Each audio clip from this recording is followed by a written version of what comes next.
বাবা, অনেক দিন পর তোমায় লিখছি, বলতে পারো অনেক বছর পর।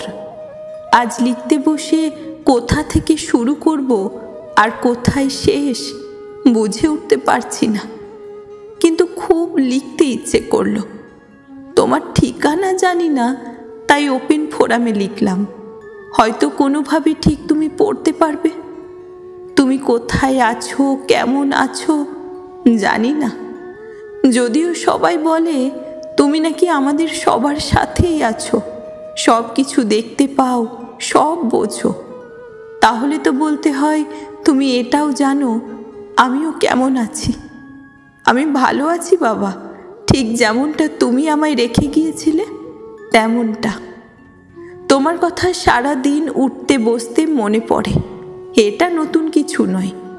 নতুন যেটা, সেটা হলো আমি এখন আগের থেকে অনেকটা বদলে গেছি।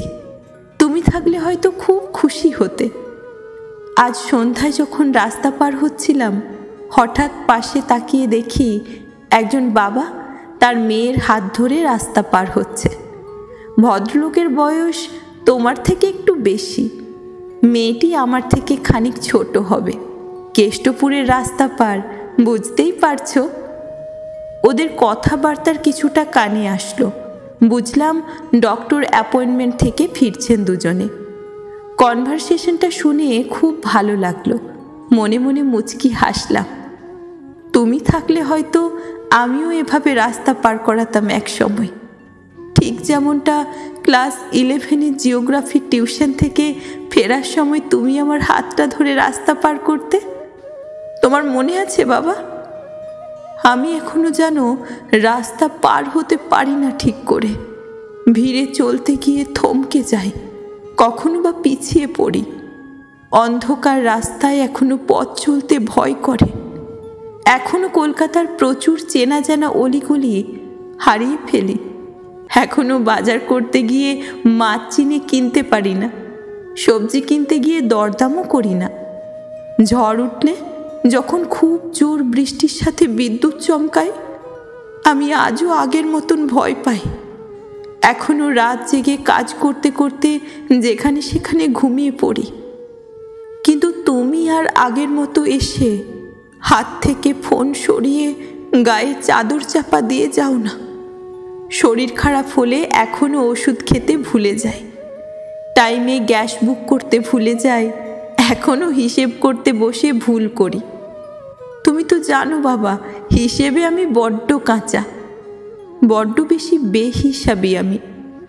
এখনো অল্পেতে অভিমানী আমি। খুব তাড়াতাড়ি ভুল মানুষ আঁকড়ে ধরি, খুব অল্পেতে কষ্ট পাই। এখনো মানুষ চিনতে ভুল করি বাবা, এখনো ঠকি, আজও বোকা হই। তুমি ভাবছো এ তো পুরো আগের মতোই, তাহলে আর পরিবর্তন কিসের? না বাবা, সবটা আগের মতো নয়। এখন আমি অনেক বড় হয়ে গেছি, ঠিক তোমার মতন। ঠিক যেমনটা তুমি সবার কথা ভাবতে শুধু নিজেরটুকু বাদ দিয়ে, ঠিক তেমনি করেই শিখে গিয়েছি আমিও। সকাল থেকে রাত অবধি রুটিন মাফিক কাজ করতে করতে, ঘরের খেয়াল রাখতে রাখতে নিজের কথা ভাবার সময়ই আসে না জানো। অথচ কেউ কিন্তু বোঝেও না। ঠিক একটা সুন্দর হাসি থাকে মুখে, আপনা থেকেই চলে আসে যেন। সবাই ভাবে খুব সুন্দর গোছানো একটা মানুষ, সবটুকু পরিপাটি। এখন জানো তো বাবা, নিজের ইচ্ছে মতো শখের জিনিস আর কেনা হয় না। শুধু ভাবি কি কিনলে ঘরের কাজে আসবে। এখন কেউ আর বারান্দা থেকে আমার ফেরার অপেক্ষা করে না। দেরি হলে ফোন আসে না। বাড়ি ফিরে অকারণে কারো উপর রাগ দেখাতে পারি না। রাগ করেছি কেউ জানার নেই বলে কেউ রাগ ভাঙাতেও আসে না। খিদে পেলে অনেক সময় বুঝতেও পারি না। পছন্দের খাবারগুলো ঠিক কি কি ছিল এখন মনে করতে হয়। তোমার মতো কেউ বাজার খুঁজে এনে আমাকে আর সারপ্রাইজ দেয় না। এখন আর আমার অভিমান দেখানোরও কেউ নেই। নিজের না পাওয়াগুলো কখন যেন চেপে থাকতে শিখে গেছি। কারা নিজের আর কারা পর বুঝতে শিখেছি। এই স্বার্থপর পৃথিবীতে ঠিক কতটুকু কাউকে দেওয়া উচিত বুঝতে শিখেছি বাবা।